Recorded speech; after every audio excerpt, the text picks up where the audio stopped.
Welcome to SVGTV's news for Monday, August 8th, 2022. I'm Triska Campbell with the details. Prime Minister Dr. Alf Gonsalves is currently on an official 5-day state visit to the Republic of China on Taiwan. Dr. Gonsalves, who is accommodated by a 7-member delegation from St. Vincent and the Grenadines, was met at the international airport yesterday morning by Foreign Minister of Taiwan, Joseph Wu. This morning, Taiwanese President Her Excellency Dr. Tsai Ing-wen hosted a military honor salute to welcome Prime Minister Gonsalves and his delegation to Taipei. Prime Minister Dr. Alf Gonsalves signed 2 treaties on behalf of SVG government with Taiwan. The first was a treaty on mutual legal assistance in criminal matters, as well as a treaty on the transfer of sentenced persons. Following the ceremony, the delegation was treated to a state banquet in honor of his 76th birthday today. Dr. Gonsalves was treated to a dignified reception accorded to a visiting dignitary by the President of the Republic of China on Taiwan. The delegation is expected to return to state on Friday, August 12th. Following the launch of the military exercises by the Republic of China in Taiwanese waters last Thursday, Taiwan's ambassador to SVG, His Excellency Peter Shai Li Lang, says he is pleased to have the support of the government of St. Vincent and the Grenadines. Tensions between the two territories peaked last week after Nancy Pelosi, the U.S. Speaker of the House of Representatives, paid a visit to Taiwan. In an interview with the Agency for Public Information, Ambassador Shai Li Lan denounced the acts of military aggression by China. On behalf of the government and people of Taiwan, we want to express our gratitude and thanks to Prime Minister Gonsalves for his timely comments to support Taiwan in this critical time. And also we want to thank him leading a delegation to visit Taiwan as was planned. Secondly, we just want to say that Taiwan has never been ruled by the current Chinese government. However, we are committed in a peaceful and cooperative resolution of the disputes and the differences across the strait. However, it was China, and until today, it is Chinese government which try to use forces and take over Taiwan without acknowledging Taiwan people's will. Especially in recent days, Nancy Pelosi, the Speaker of the House of Representatives of the USA, decided to come to Taiwan and visit. She was elected by the American people, and the Taiwanese people and the government decided to greet her. That should not be, in any circumstances, an excuse to use forces repeatedly over the Taiwan Strait. That is not only damaging the trust and friendship between the two governments and two people across the strait, but also damaging the security and stability of the whole region. Also coming out of SVG's visit to Taiwan, St. Vincent and the Grenadines will soon commence an exchange program with Taiwanese-based McKay Junior College of Medicine, Nursing and Management. The McKay Junior College is the #1 nursing college in Taiwan, with over 2,000 nursing students graduating annually.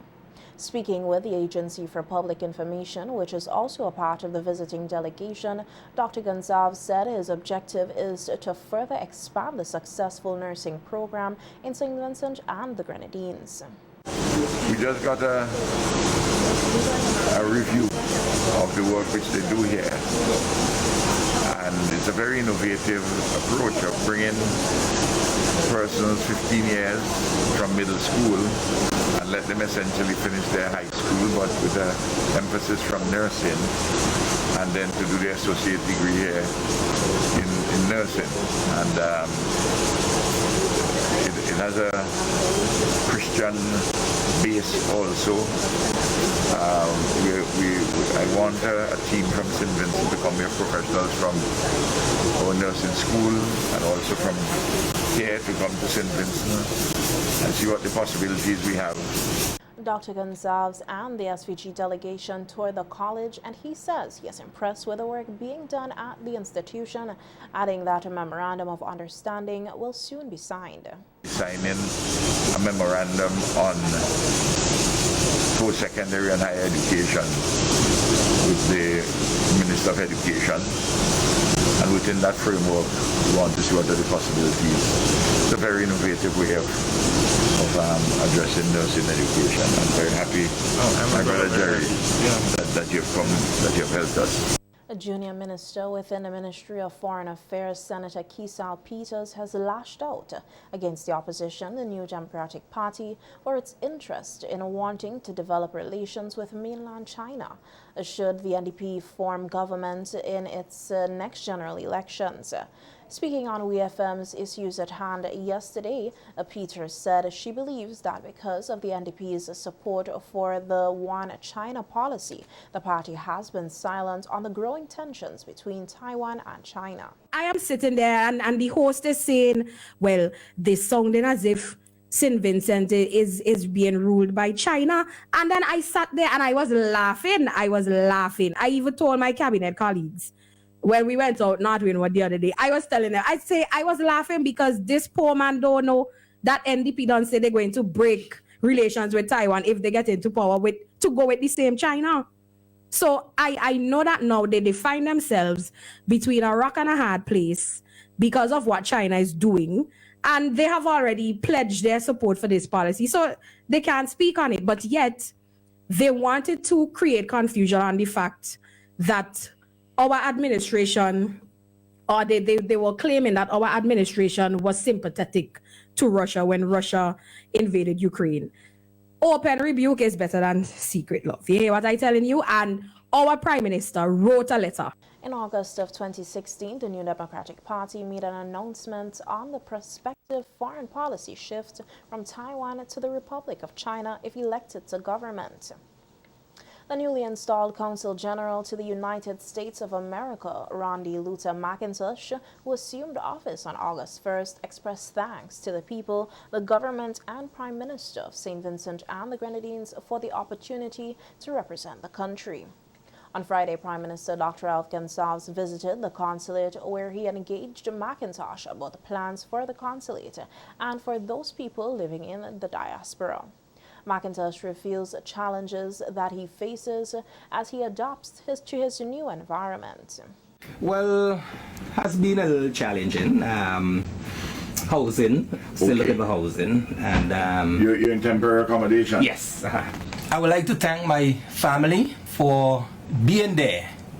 Very supportive. I know that the transition period is quite a bit challenging as we seek to find housing and just to settle my family, because it is not an easy task when you have all your earthly possessions in one place and then have to uproot to live in another country. It has been a challenge, but we are getting through it, and I can assure you that my family is here to support me and to walk along with me to serve the people of St. Vincent and the Grenadines. With a good support system, the Consul General says that he is prepared to reach Vincentians throughout the United States of America. Support? Yes. Yeah, good support. I've been getting good support. Yeah. Even before I came here, that way, we on the phone every day, you know. So, yeah, Bernadette Black, very supportive as well. I am based in Manhattan, but my tentacles will spread throughout the U.S. to Boston, Philadelphia, you name it, Florida, Washington. It's part of my plan to reach out to those states as well, to meet Vincentians, to bring the consulate to you, so as to make things easier for you to obtain travel documents, whatsoever the consulate offers. Without favor, without political coloration, I'll be here to just welcome you to the consulate, listen to your issues, have everything sorted in a timely manner and timely fashion. A grants loan project to propel the business ideas of 10 young entrepreneurs in skill areas recently commenced with an official handover of tools and equipment. The Barley Technical Institute, the BTI, which has laid the groundwork in providing training for the budding businessmen and women, will monitor them over the course of the upcoming academic year, in partnering with the Mystique Charitable Foundation, the MCF. The MCF has provided a total of $22,200 Eastern Caribbean dollars into the initiative. The business areas in focus are garment production,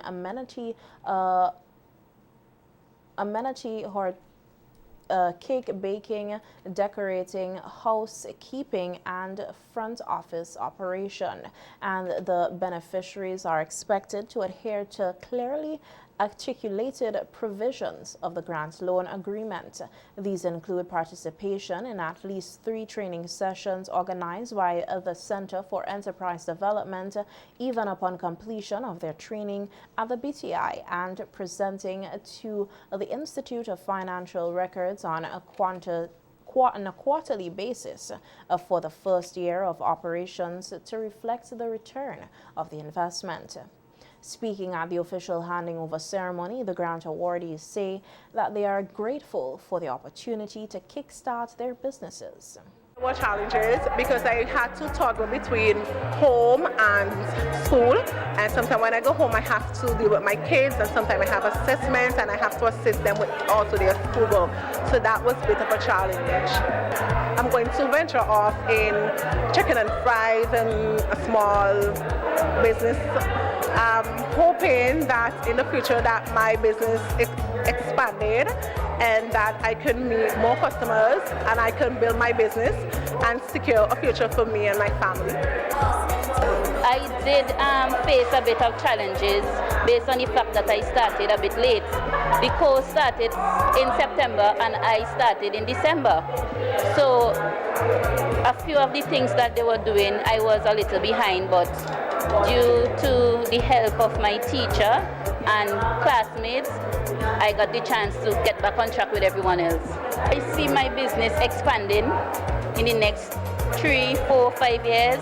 I is not the only seamstress in my area, Spring Village. There are others, even tailors, but I would like to see my business reach as far as in hiring other people and teaching younger people as well.